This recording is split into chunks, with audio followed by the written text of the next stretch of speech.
Oh, people, all the hair on my head are numbered. I'm not gonna tremble. I do have value. He got my back at the time I was blind. But now I see. See, this isn't just poetry. This is a manifestation of his light shining through me. Oh, people, we are blessed. Léa Miranda Monteiro, Yes. bienvenue Merci. à Art at the Spot. Mhm. Donc nous sommes dans la galerie The Spot, Yes. The Spot Geneva. J'ai à mes côtés Oumar Touré, bonjour. Bonjour. Yes, et je suis très content d'être là ce dimanche matin. Et non pas parce que je suis un gars qui me réveille tôt, ni tard. Enfin bon, bref, c'est ça.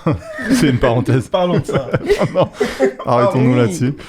Je suis très content d'être là parce qu'il fait beau et qu'il y a une expo qui est magnifique, très Yes. intéressante dans la partie galerie de The Spots. Là, nous sommes dans la partie podcast et je suis très content parce que Léa, tu es avec nous. Et Léa, c'est toi la photographe de cette exposition. Ma première question, c'est comment te sens-tu ce dimanche matin, Léa? Moi, je me sens bien, heureuse, contente. Vraiment, ça fait plaisir de voir que, ben voilà, on a pu vraiment finaliser ce projet. Puis en plus de ça, il y a un beau soleil, donc voilà, c'est magnifique. Je me sens bien, hâte de partager avec les amis, la famille, et puis toutes ces personnes qui viendront voir l'expo. C'est vraiment, je me sens bien. Et qu'est-ce que ça t'a fait ou qu'est-ce que ça te fait de voir ces photos-là accrochées au mur? Ben, qu'est-ce que ça me fait? Je pense que c'est comme on parlait hier, c'est vraiment hier, lorsque j'ai déballé les photos et que je me suis rendu compte vraiment de à quel point c'était vraiment, enfin, waouh, elles sont là, elles sont affichées, elles sont en grand plan, enfin, waouh. Et ça me fait quelque chose. Et de les avoir mises au mur ensuite, je me suis dit, ok, elles ont leur place ici, elles sont vraiment, voilà, il faut qu'on les voit, il faut qu'on les regarde. Et ouais, donc ça me fait vraiment du bien. Ça fait chaud au cœur de voir que ce que tu as pris en photo, ce que toi tu vois, ben, c'est exposé, c'est mis en lumière en fait. Donc ouais, ça fait plaisir. Ok, excellent. C'est très bien. Oumar, est-ce que, en tant que curateur, tu peux nous expliquer un petit peu de quoi nous parlons et quelle est cette exposition que nous avons au Spot et qui se lance durant tout ce mois à partir du 21 mars? Ouais, à partir du 21 mars jusqu'au 30 avril. De quoi nous parlons? Bon, en premier lieu, on parle de ce qu'est le Spot dans l'essence même. C'est-à-dire que le Spot, c'est un lieu qui est là pour pouvoir mettre en avant des artistes auxquels on croit et avec qui on démarre des aventures. Et donc cette aventure, on l'a démarrée avec Léa. Et le contexte général, c'est la semaine contre le racisme en ville de Genève. Et plus particulièrement le service Agenda 21 avec lequel on a été en contact pour une série de projets. Le premier projet, c'est donc ce que tu as dit tout à l'heure, le podcast qui s'appelle Afro Stories, qui va sortir prochainement. Le second, c'est un hors-série de ce podcast qui sera centré sur les artistes afrodescendantes et afrodescendants de la région, qui va s'appeler Lumière Noire. Ça, ce sera le 26 mars. C'est une table ronde pour pouvoir discuter de leur art et de leur combat à travers leur art. Et ensuite, en discutant avec Mariana, donc, qui est mon contact à l'Agenda 21, des différentes choses qu'on pouvait faire pendant la semaine contre le racisme, et en leur expliquant ce qui était possible de faire à la galerie, je lui ai proposé d'utiliser nos murs pour pouvoir mettre en avant des personnes afrodescendantes à travers la chevelure, parce que la chevelure a quelque chose de très important. Je pense qu'on en reviendra tout à l'heure avec Léa. Et donc, elle a aimé cette idée, et puis on a pu partir et puis commencer à monter le projet. Ok, et pourquoi tu as fait appel à Léa Monteiro pour ce projet, et comment vous êtes-vous rencontrés? J'ai rencontré Léa, en fait, je connaissais déjà Léa indirectement, donc via Instagram, parce que je voyais qu'une amie à nous qu'on a en commun, Linda, elle postait ses photos. J'avais déjà vu les photos en lien avec le Cap-Vert. Et j'ai l'impression que, je sais pas si au niveau du timeline je suis juste ou pas, mais j'ai l'impression qu'il y avait aussi des photos en lien avec le basket et Genève qui étaient déjà en ligne. Donc c'était, sans avoir vu la personne, j'étais là, ça me plaît. Et puis après, ensuite, pendant l'année dernière, en septembre, c'était cette année, en septembre, t'es au Good? Oui, c'était ça. Cette année. En l'occurrence, c'était l'année dernière, mais en septembre. En année scolaire. Ouais. Si, c'était celle-là. J'ai vu Léa qui discutait avec Linda et Théo. Et donc, Linda, elle m'a fait l'introduction, on a discuté, l'énergie, elle était bonne. Puis après, je l'ai remis. Et puis, la première idée que j'avais en lui parlant, c'était de faire cette exposition Geneva Ballers. Et puis, donc voilà, je sais pas, je pense que j'ai dû dire, ah oui, il faut absolument qu'on fasse ça ici, c'est trop bien. Il faut absolument qu'on fasse ça ici, c'est trop bien. C'est trop bien. Yes. Je me joins complètement D'ailleurs, s'il y a des autres lieux Omar, qui comptent faire cette exposition, sachez que c'est plus possible. Ouais, exactement. On a déjà discuté. C'est signé. C'est bon. Et puis voilà, donc j'avais gardé ça j'ai gardé en tête, salut Jim, j'avais gardé en tête l'idée de pouvoir faire quelque chose avec elle. Et quand cette opportunité est arrivée, on s'est appelé et je lui ai proposé. Et puis, et comment as-tu réagi à cet appel, et comment as-tu senti le truc en fait? En fait, le moment... Lorsque j'ai reçu l'appel, j'étais chez la coiffeuse, en fait. Ok. Et j'étais chez la coiffeuse, comme ça, je fais, ouais, amie et tout, c'est ma coiffeuse, on m'appelle et tout, attends, désolé, je dois mettre mes écouteurs et tout ça, tac, tac. Et là, je commence à discuter avec Oumar, donc qui me partage, qui m'explique un peu le fait qu'il voudrait exposer et qu'il voudrait se concentrer sur le cheveu afro, etc.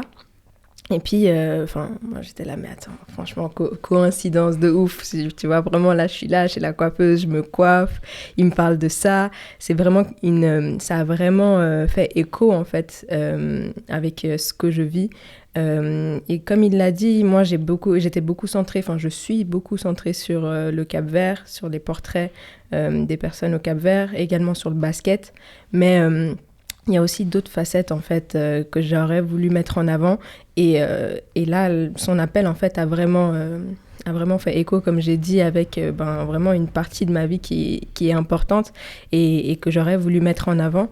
Et donc, comment j'ai réagi, c'est vraiment de manière positive, vraiment plus que positive. Et je me suis dit, on y va, let's go. Et j'avais vraiment envie, surtout que, voilà, vu que j'ai pas mal de choses à côté, je suis étudiante en droit, j'ai commencé mon stage en droit, etc. Et je me suis dit, je suis à quelques mois de ce début de stage intensif, alors pourquoi pas justement me lancer avec The Spot, faire un projet qui vraiment me parle, le mettre en avant, le partager, et puis être satisfaite, et puis ensuite me lancer, quoi. Et du coup, qu'est-ce que tu veux... Avec ce projet, quel est le message de ces photos, en fait? Le message, alors, ouais, là, c'est une grande question. Allons-y. Mais le message en soi, je pense que... Je sais pas comment expliquer, mais je pense vraiment que c'est un peu de reconnaître que tu as de la valeur, que à travers... ton cheveu, qui soit en afro, qui soit tressé, qui soit... peu importe en fait comment tu le mets, mais sache qu'il a de la valeur. Et en fait, c'est vraiment à travers le cheveu que je voudrais, et je pense que c'est aussi Oumar, qu'on voudrait vraiment partager ce message de... ne te cache pas, sois vraiment authentique, sois toi-même, et c'est pour ça que c'était important pour nous je pense, de se centrer vraiment sur le cheveu et non pas la personne entière, mais vraiment sur une partie de la personne et montrer à quel point cette partie-là que souvent on cache peut justement te révéler en fait qui tu es réellement entièrement. Et donc c'est ça le message. Je pense que ça serait de dire mais tu as de la valeur, tu es sois toi-même, comme tu es, ne change pas. Et je pense que ça serait ça le message de cette exposition. Et on remarque que tu es allé chercher des plans qui sont... c'est plus presque des gros plans. Comment c'était venu? Et puis, pourquoi ne pas avoir mis des portraits un peu plus loin, un peu basiques comme ça? Ok. Alors, déjà, c'est en partageant avec The Spot, justement, où on a vraiment pu partager, réfléchir un peu aussi à comment on aurait voulu mettre en avant, ce projet-là. Les portraits, j'en fais énormément. Les portraits, on en voit énormément. Et c'est vraiment une belle chose, ça exprime quelque chose de vraiment magnifique. Mais je pense qu'on a voulu, avec The Spot, vraiment faire quelque chose qui soit différent, dans ce sens où, c'est comme j'ai dit avant, vraiment se concentrer sur vraiment le cheveu. Le cheveu. On parle de ça et on veut mettre vraiment ça en avant. Les yeux, le visage, le corps... C'est une belle chose, mais aujourd'hui, je pense que c'est important qu'on parle de ça spécifiquement, du cheveu. Et c'est pour ça que j'ai souhaité vraiment rapprocher mes photos. Et même, il y a des photos qu'on a même dû encore cropper et encore vraiment se rapprocher de la photo parce que c'était encore trop long. Alors qu'une personne qui voit la photo comme elle est, de base, on se dirait, bon, elle est déjà assez rapprochée. Mais on a souhaité vraiment encore la rapprocher encore plus pour que vraiment le cheveu ressorte. Et donc voilà, je pense que ça va peut-être plaire à certains, interroger d'autres, mais je pense que c'est justement ce qu'on cherche. Et on peut constater que il n'y a pas de ça, c'est des cheveux naturels, c'est ce que tu dis. C'était un choix parce qu'il y a aussi... ma question, c'est est-ce que c'est un choix par rapport au fait qu'il y a aussi beaucoup de femmes ou même d'hommes qui mettent des rajouts dans leurs nattes ou des tissages, voire même des perruques. C'était donc un choix de ne pas vouloir forcément aller chercher ce casting-là de personnes. En soi, c'est pas que c'était vraiment un choix, mais c'était plus instinctif, dans ce sens où lorsque je reviens à l'appel qu'Oumar m'a fait au début et qui m'a dit j'aimerais vraiment me concentrer sur le cheveu, est-ce que ça te parle, etc.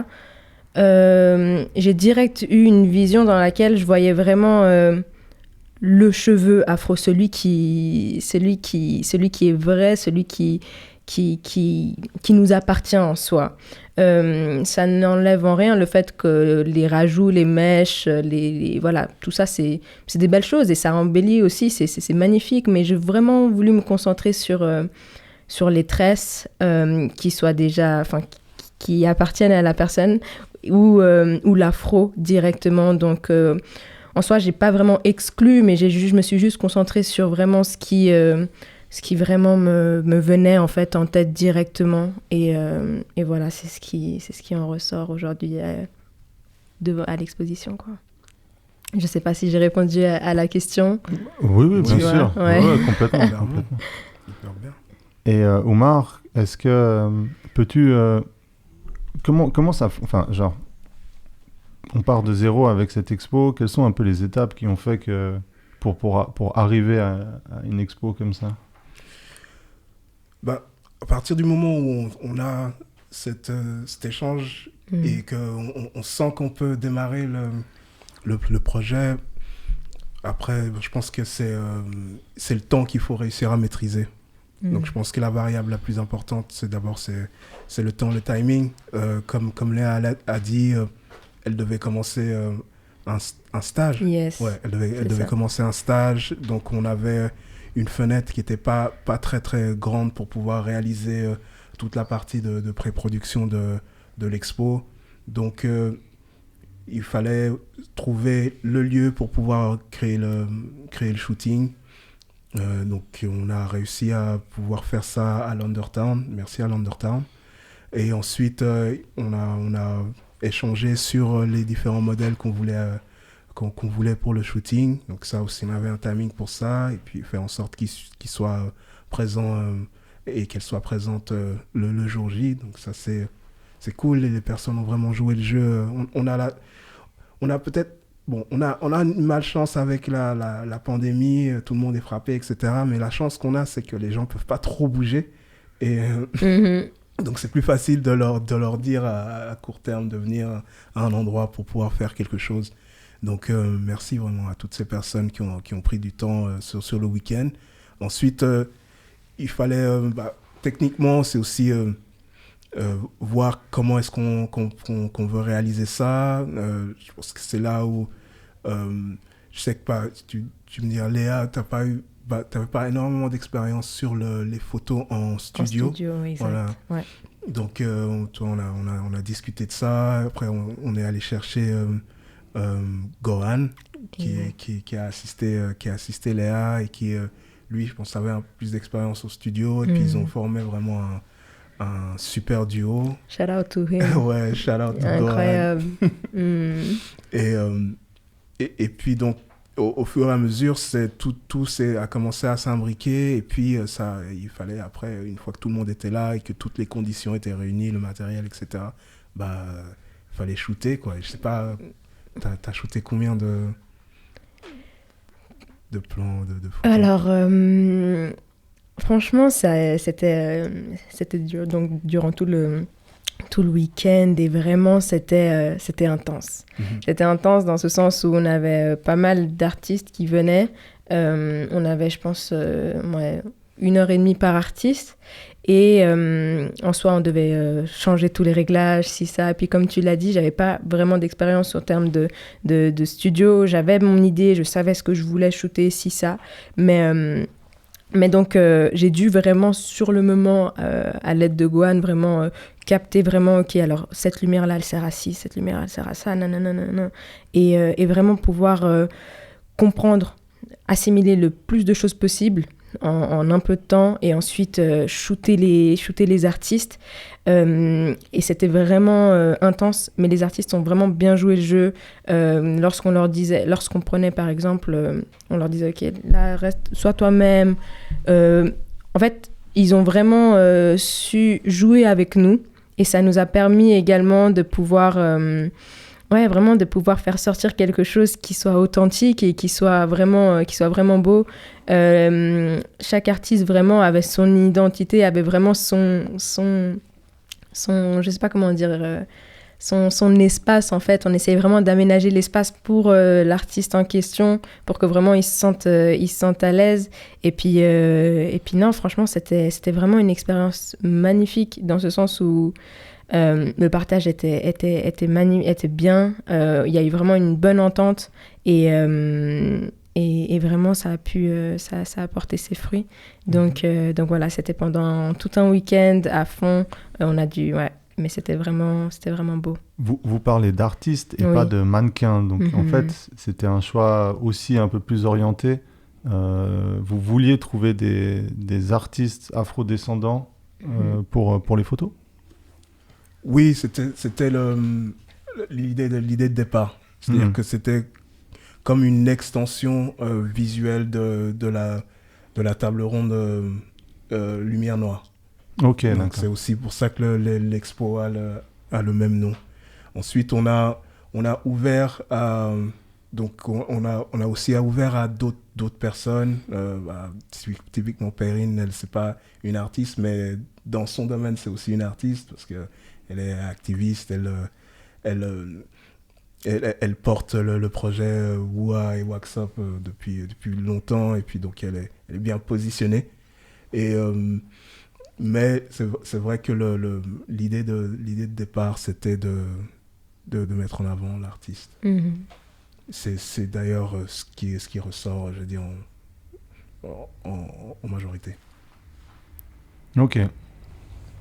J'ai une question un peu plus personnelle qui me vient. Donc, comme je suis très spontané, je vais te la poser. Mm-hmm. Est-ce que, d'une manière ou d'une autre, tu as déjà été en conflit avec ta propre identité au niveau de tes cheveux et des coupes de cheveux, Mm-hmm. et le monde industriel genevois Des cheveux lisses. Ouais, en gros, est-ce qu'on t'a reproché des fois d'avoir certaines coupes en disant « Ah, peut-être ça passe pas ». Et en plus, tu es là, tu fais un stage d'avocat. Mm-hmm.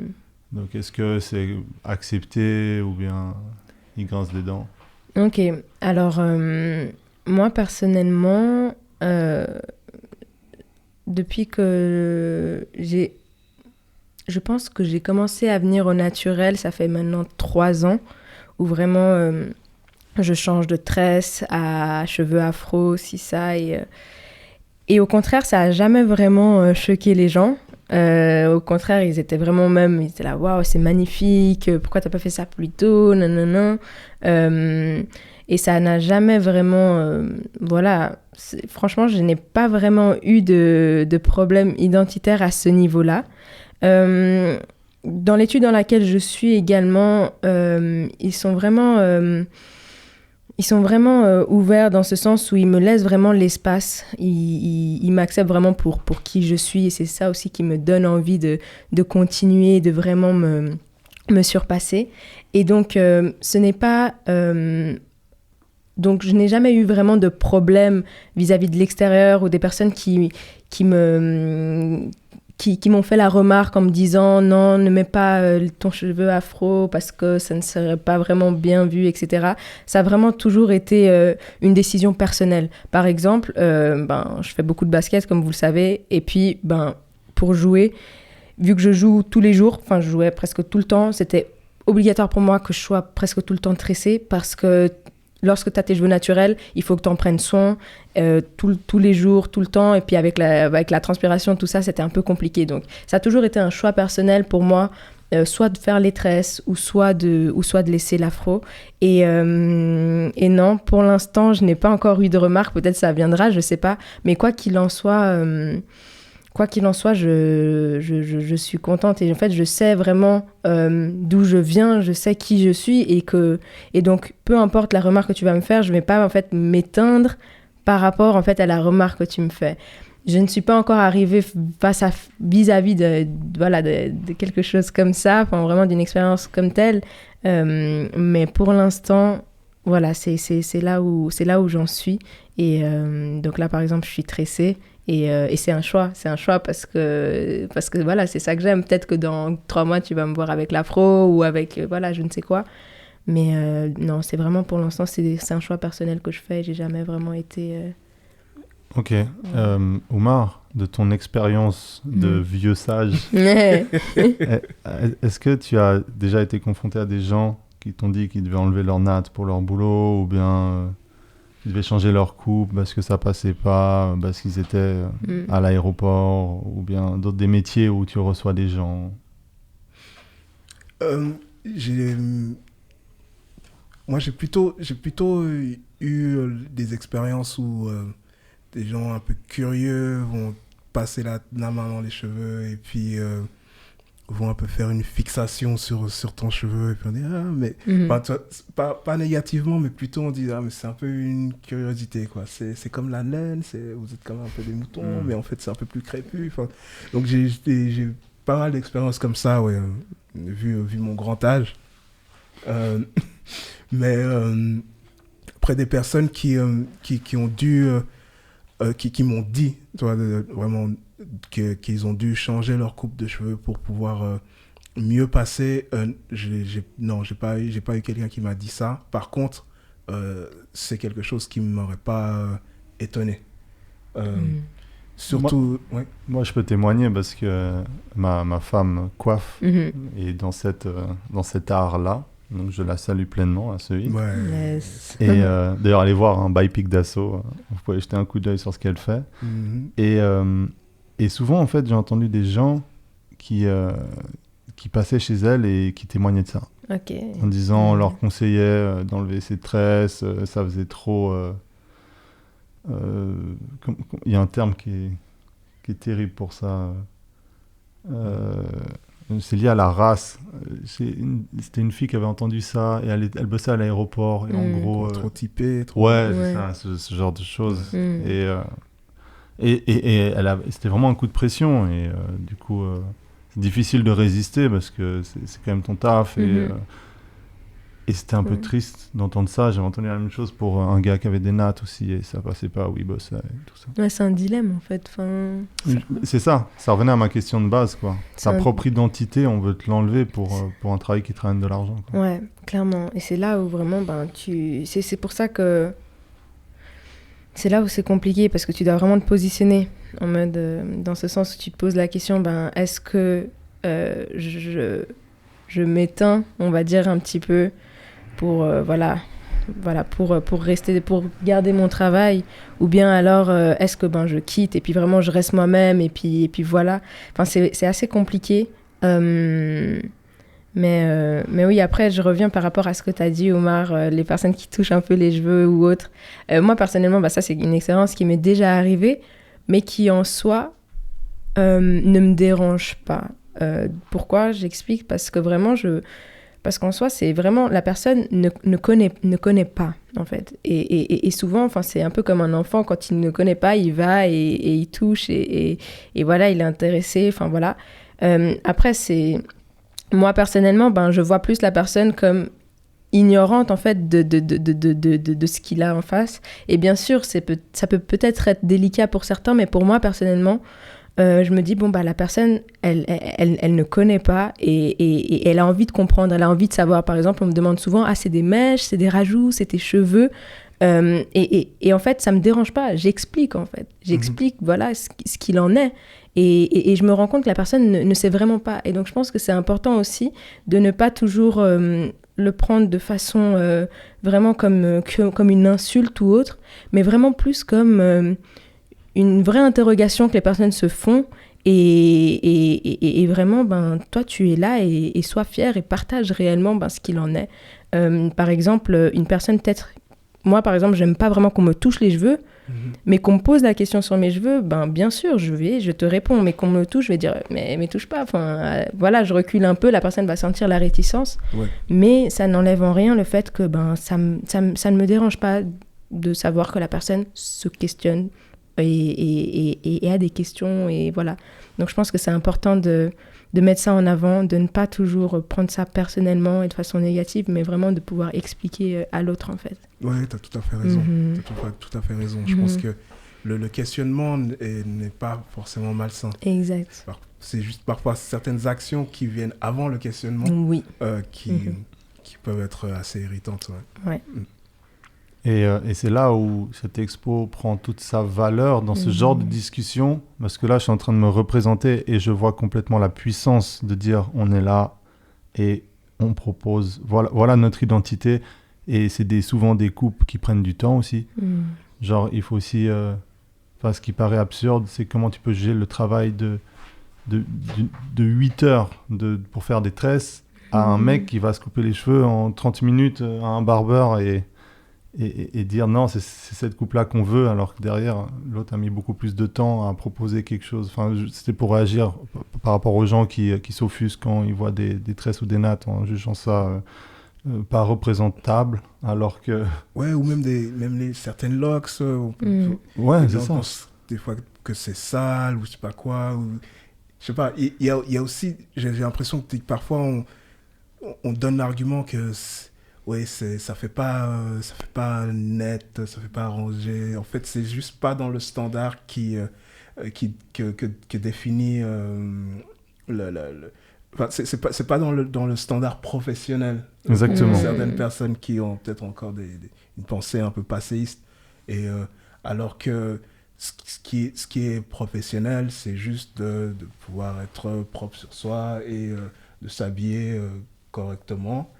Et ta coupe, elle peut varier, quoi. Tu peux pas forcément avoir que des cheveux raides et puis la coupe, je sais pas quoi, balayage. Je sais pas. Ouais, et puis c'est drôle que tu parles des locks parce que moi, personnellement, la plupart des personnes dans ma famille, elles sont locksées. Enfin, au Cap-Vert, il y a beaucoup de personnes aussi qui ont des locks et autres.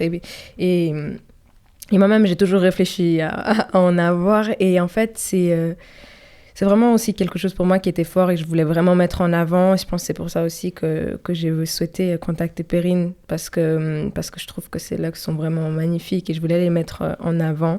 Et donc, je pense que oui, c'est vraiment important de se rendre compte à quel point, que ce soit les locks ou les tresses ou...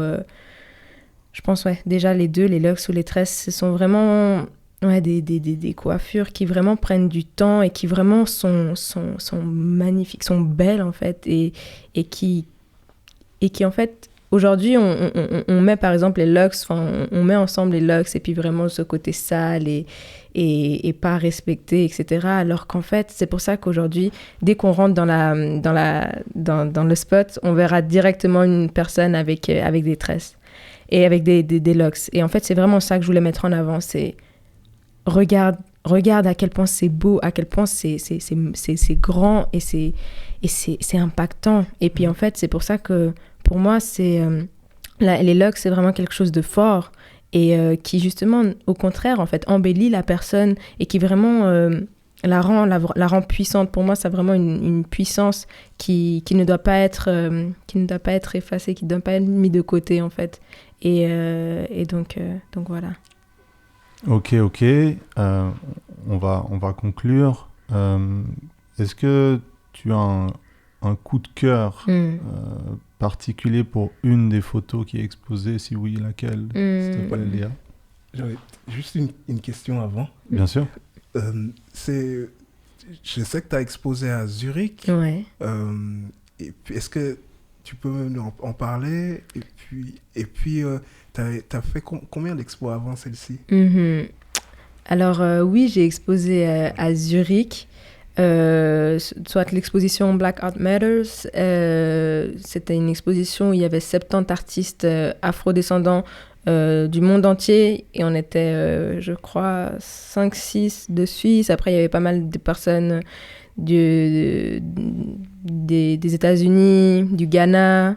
Pas mal, voilà, il y avait vraiment, c'était vraiment pas mal, énormément d'artistes et moi j'ai justement pris cette occasion-là pour pouvoir mettre en avant mes photos Rosa de Cabo Verde, donc les visages du Cap-Vert, et puis vraiment c'était une expérience magique en fait de pouvoir voir tes photos exposées entourées d'artistes et de personnes qui vraiment ont qui vraiment shootent des grandes personnes. J'étais par exemple à 4 bandes de moi, en fait, il y avait justement un artiste américain qui avait shooté Obama, Michelle et Oprah, tout ça. Et en fait, dans ce sens où je me suis dit, toi, tes photos du Cap-Vert que tu shootes, que vraiment tu shootes par passion, en fait, elles peuvent se retrouver à côté de grandes personnes. Et en fait, c'est là où je me suis rendu compte à quel point ce n'est pas simplement la fame ou vraiment la popularité, mais vraiment aussi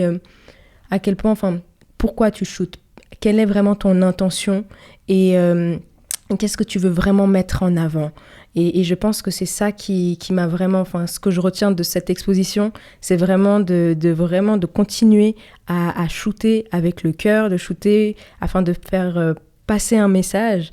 Et c'est de cette façon-là que tes photos seront reconnues et seront mises en avant. Donc je remercie encore l'exposition Black Art Matters et toutes les personnes qui ont assisté à cette exposition parce que ça m'a vraiment boosté, ça m'a vraiment donné envie de continuer. Et puis avant cette exposition, j'avais exposé aussi avec mon groupe L'Éveil, L'Éveil qui seront là d'ailleurs ce soir. C'est un collectif où vraiment on est là, on met en avant le visuel, etc. Et puis ensuite, là maintenant c'est avec vous The Spot et donc c'est magnifique et je suis vraiment reconnaissante et je vous dis merci. Grand, Ok, Yes. nice. grand plaisir. C'est donc ta 3e expo. Alors. Exactement. 3 is the magic number. Yes. C'est un private joke. Uh-huh. Ok, cool. Ben, merci pour la question, Omar. Donc, je reviens sur la question du coup de cœur. Ah, yes, ouais. Donc, est-ce que tu as un coup de cœur particulier pour une des photos qui est exposée et qui sera exposée durant 1 mois à The Spots Galerie? Oui, je crois que j'en ai. En fait, elles sont toutes belles. Hein. Mais il y en a une qui me parle personnellement. Est-ce que je dois la décrire ou... Ouais, ou est-ce Oui. qu'elle a un nom? Est-ce que tu as donné des noms? Alors, pas vraiment. Pas vraiment. J'ai vraiment laissé libre. Il y a pas de nom sous les photos ou autre. C'est vraiment libre. Mais la photo coup de cœur, c'est... vous verrez, elle se trouve derrière la porte. Donc, dès que vous rentrez à votre droite, vous verrez une personne qui se fait coiffer. Donc, vous verrez une main et vous verrez le cheveu. Et vous verrez donc la personne se faire coiffer. Et je pense qu'elle me parle parce que c'est l'histoire un peu de ma vie. Enfin, en fait, je relate cette photo avec moi, avec ma vie, avec ma maman qui me coiffe tout le temps et qui me mettait à chaque fois sa main, à chaque fois ça me faisait mal et je criais. Et en fait, je dis ça, je parle du passé, mais c'est encore le cas en soi. Et je pense que c'est vraiment impactant. Ça m'a vraiment touchée, surtout que derrière, en fait, c'est ma sœur, donc ça a aussi un lien de famille, je pense, et ça m'a vraiment marquée. C'est vraiment ma photo coup de cœur, je pense. Et après, une des photos les plus belles aussi, je pense que ce sera celle avec les waves. Vous la verrez, c'est une des plus grandes dans le spot. Elle est en haut, elle est positionnée en haut au fond du spot. Et en fait, elle me fait beaucoup penser à des vagues et vraiment aussi cette liberté en fait qu'on peut voir dans le cheveu. Enfin, je sais pas comment expliquer. Enfin, ça me fait penser aussi à la mer. Et puis moi, j'ai vraiment une connotation avec la mer et ses vagues et vraiment à quel point c'est artistiquement beau. Le cheveu afro est artistiquement beau et on peut faire de belles choses. Donc là, j'ai dit 2 photos préférées, mais voilà. Ok, ben, parfait. Merci beaucoup. Merci. Toute dernière question. Est-ce qu'il y a... Parce qu'ici, on est tous amoureux du basket aussi, c'est un beau point commun que nous avons. Mhm. Et est-ce qu'il y a une joueuse ou un joueur qui a une coupe qui t'a toujours inspiré, ou est-ce que tu respectes Oui. cette joueuse, ce joueur pour Iverson. Iverson, C'est ouais, sûr. c'est clair, le grand gagnant, c'est toujours Iverson. Voilà, franchement, pendant que tu parlais, j'étais là, non, mais il est là depuis. Et en fait, je pense que c'est lui, c'est lui, ça a toujours été lui et ça sera toujours lui. Ok, Donc voilà. très bien. Iverson, Yes. dédicace à toi. Yes. Merci, je crois que c'est cool. Omar, tu voulais rajouter quelque chose? Merci Léa. Yes, merci à Franchement, c'était un vous. plaisir. Yes, merci. Merci beaucoup. Ok. Et du coup, en fait, avant qu'on termine, du coup, c'est super intéressant parce que tu nous as avoué que tu avais aussi écrit un texte sur les cheveux. Mm. Et est-ce que tu pourrais nous le lire, Lire le texte. s'il te plaît? Ok. Tu peux prendre ton temps. De toute façon, Ok. voilà. Mhm. Ouais, chill. Ok, nice. Oh, people, all the hair on my head are numbered. I'm not gonna tremble. I do have value. He got my back at the time I was blind. But now I see. See, this isn't just poetry. This is a manifestation of his light shining through me. Oh, people, we are blessed. Alright, très bien. Merci. Merci beaucoup. Yes. Merci beaucoup. On fera une traduction, Omar? Ah, Pas maintenant. on est bénis. Yes. Yes, exactement. Yes, amen. Et Excellent. la lumière, Yes. la lumière se reflète en nous. Yes. Tout à fait. Et plein d'autres choses, mais voilà. Mais c'est un très beau texte, vraiment. Merci. Très inspiré, Ouais. très inspirant. C'était important pour moi de mettre en avant vraiment, même le fait, ce texte, enfin ce mot lumière noire, enfin, et c'est magnifique, c'est un peu en contraste, enfin, le noir, en fait, ouais, c'est toujours ce côté de l'ombre. Et en fait, vraiment mettre en avant... de dire non, mais en fait, c'est ça, je veux mettre en avant cette lumière, en fait, que le noir est dans la lumière en soi. Et à quel point, enfin, là, c'est assez philosophique, mais on pourrait se poser la question, mais la société a toujours voulu mettre le noir du côté obscur, mais en fait, au contraire, non, il y a vraiment c'est important de mettre en avant le fait qu'on est des lumières. Nous sommes tous des lumières. Et c'est pour ça que je voulais vraiment mettre en avant ce côté de... Back then I was blind, but now I see. Et maintenant je vois. Changeons les façons de penser. Changeons vraiment nous-mêmes, en fait. Changeons vraiment notre philosophie à nous afin de pouvoir vraiment se rendre compte de qui nous sommes. Et je pense que vraiment pour clôturer, c'est vraiment aussi ce qu'on disait au début, c'est vraiment de se rendre compte que l'on a de la valeur. Je pense que cette exposition, elle est pas pour montrer que le noir est beau, que le cheveu est beau, mais vraiment pour que la personne qui regardera ça se rende compte elle-même que c'est une belle personne. Que j'ai envie vraiment que ça fasse écho, en fait, que vraiment la personne se voit à travers ces photos-là, à travers ces portraits, enfin à travers ces focus. Et donc voilà, je pense que c'est vraiment ça. Ok, et c'est Lumière Noire, une exposition qui se trouve au Spots dans la partie galerie pop-up du 21 mars au 30 avril, au croisement rue Diorama, rue de la Synagogue à Genève. Venez nous voir, les horaires seront disponibles sur toutes les plateformes. Sur toutes les plateformes de streaming. Allez streamer les horaires. Streamer les horaires.